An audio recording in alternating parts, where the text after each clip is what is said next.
kenal nama Mas Tanto sudah lama dan idola saya Mas Tanto. Saya kira Lima Gunung sudah lama menjadi event yang cukup luas, menyatukan banyak komunitas desa-desa, budaya lokal dan macam. Dan terus terang saya kalau dari sisi apresiasi terhadap budaya lokal, saya termasuk mu'alaf karena saya belajar dari Mas Tanto ini lebih banyak.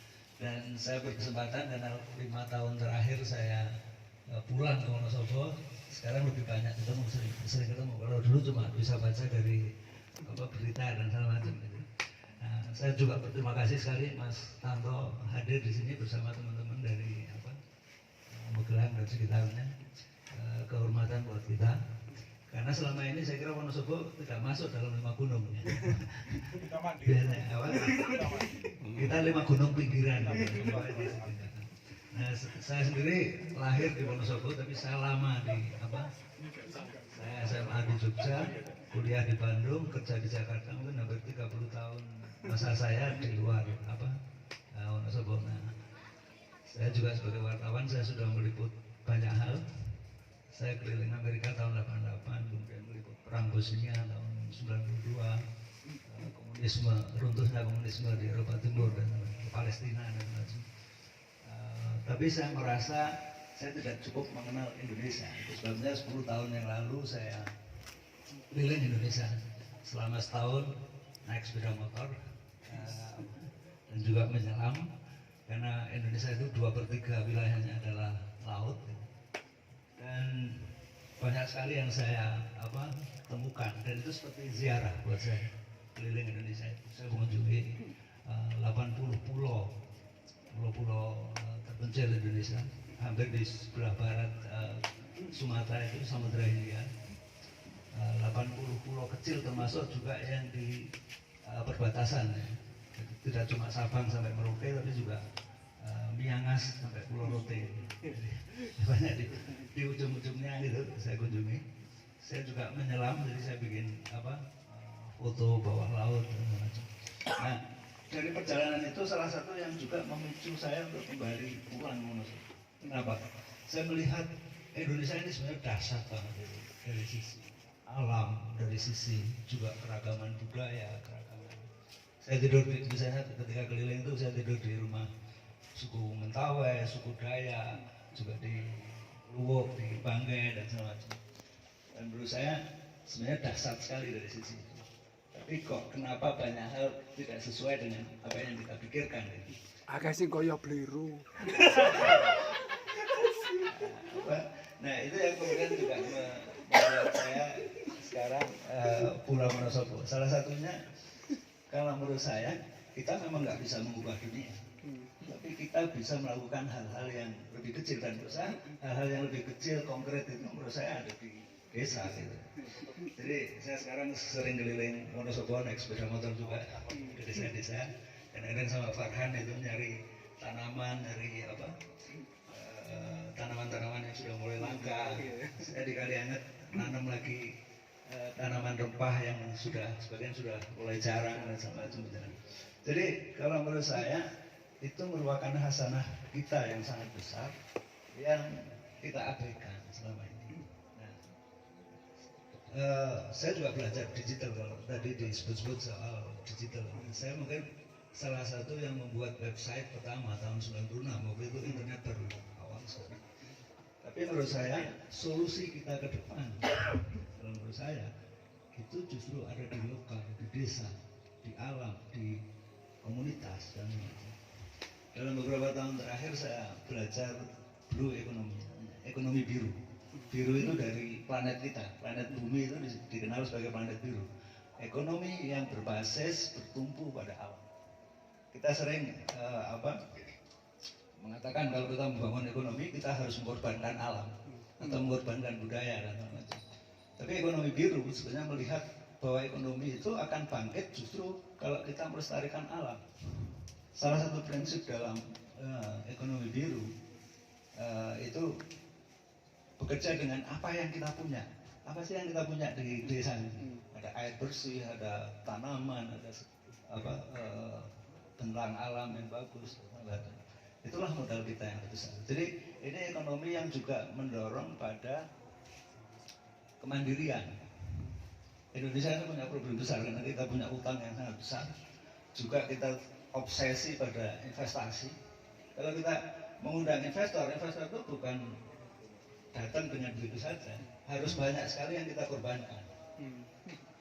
Kita kadang-kadang, oh kalau bangun harus pakai investor. Padahal kalau investor mau datang itu karena kita merelakan banyak hal. Salah satunya apa? Salah satu yang kita korbankan adalah alam kita, juga budaya kita. Nah, blue economy sebenarnya mengkoreksi itu.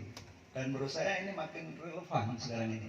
Justru ketika COVID ini sebenarnya kesempatan kita untuk berpikir ulang. Tadi ekonomi biru karena bergerak dari apa yang kita punya, dia harus peduli pada apa yang ada di level lokal. Tidak cuma alam, tapi juga tradisi dan budaya lokal. Itu yang menurut saya itu yang kita juga harus mengarah ke situ. Bahkan di barat sendiri sekarang juga orang mulai berpikir. Misalnya kemarin ketika COVID ada 170 akademisi di Belanda itu yang dia merumuskan satu tata dunia baru kira-kira seperti itu, yang lebih tadi misalnya ke pemerataan, bukan pengumpulan akumulasi kapital yang terus menerus, tapi lebih ke pemerataan.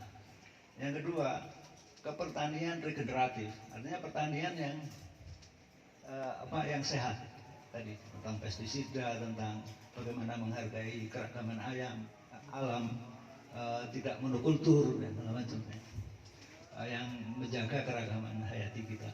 Nah, blue economy ini dirumuskan oleh seorang ekonom Belgia, namanya Gunther Pauli, dalam 10 tahun terakhir. Memang belum populer sama sekali. Tapi kalau saya baca konsepsi dia, sebenarnya ekonomi biru ini hidup dalam masyarakat-masyarakat tradisional, kakek nenek kita. Jadi tadi tentang bagaimana mengolah pertanian secara sehat, dulu kan nggak dikenal itu ada pestisida dan macam.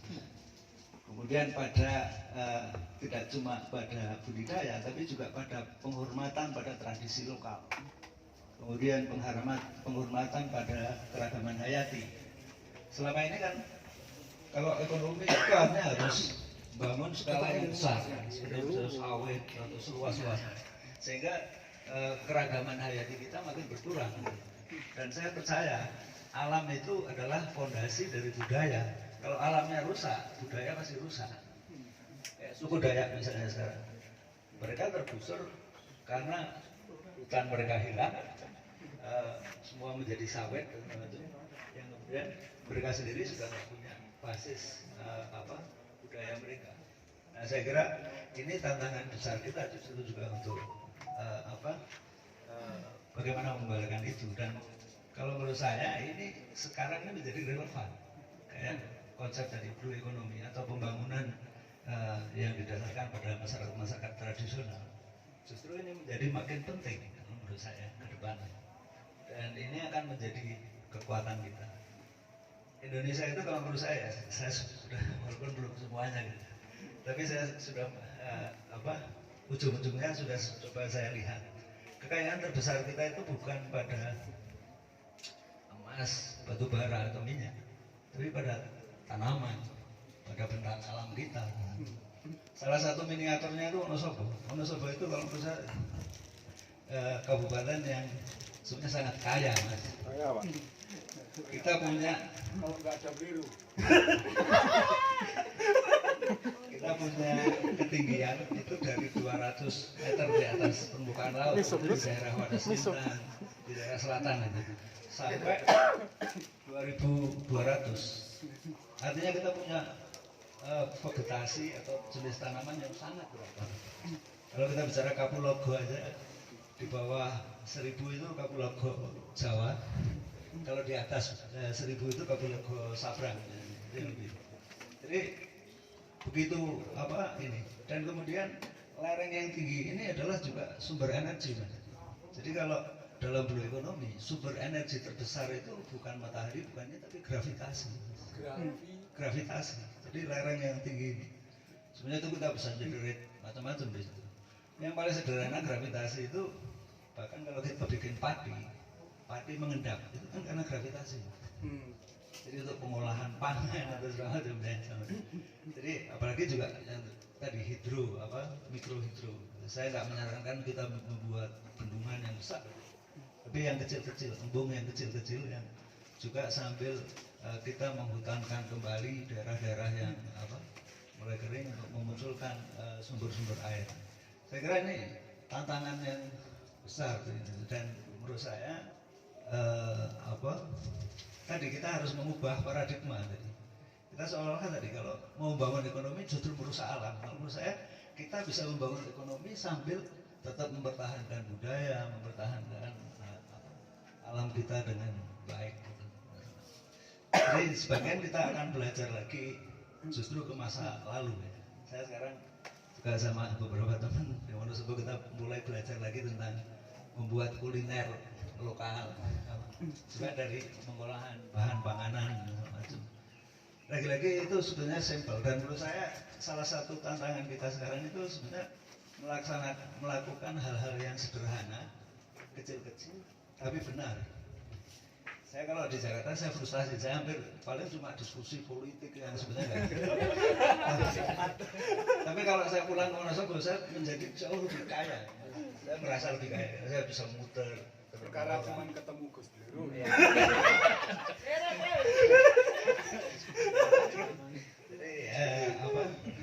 dan secara global ini juga orang mengarah ke situ.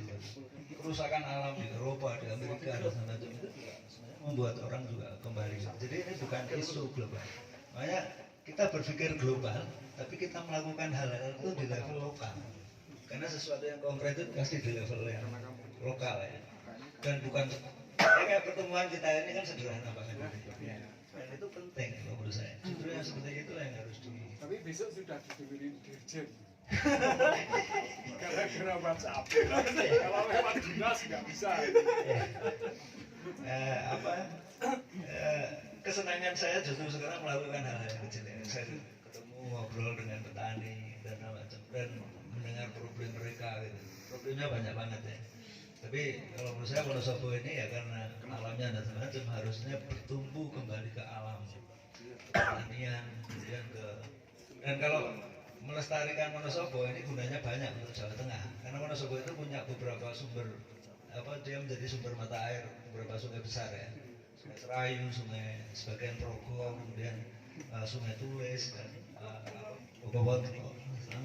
Punya 5 sungai. Ya, jadi 5 kota. itu sebenarnya juga harus menjadi concern tidak cuma Wonosobo gitu. Karena kalau Wonosobo rusak itu juga sebagian kawasan Jawa Tengah itu juga Mendut hilang. Dan itu kalau jadi saya kira mungkin saya nggak panjangkan nanti Gus Biro bisa menerangkan lebih jauh. Tapi intinya salah satu kalau buat saya pribadi sekarang ini justru saya merasa menjadi sangat jauh lebih kaya, lebih ini justru ketika saya pulang ke kampung dan mencoba untuk melihat, mengeksplorasi. Saya sendiri sekarang menjadi ketua Dewan Riset Kabupaten sama Erwin, mana Erwin ada anggotanya. Nah ini dilantik sama Bupati, tapi gajinya sendiri-sendiri Pak.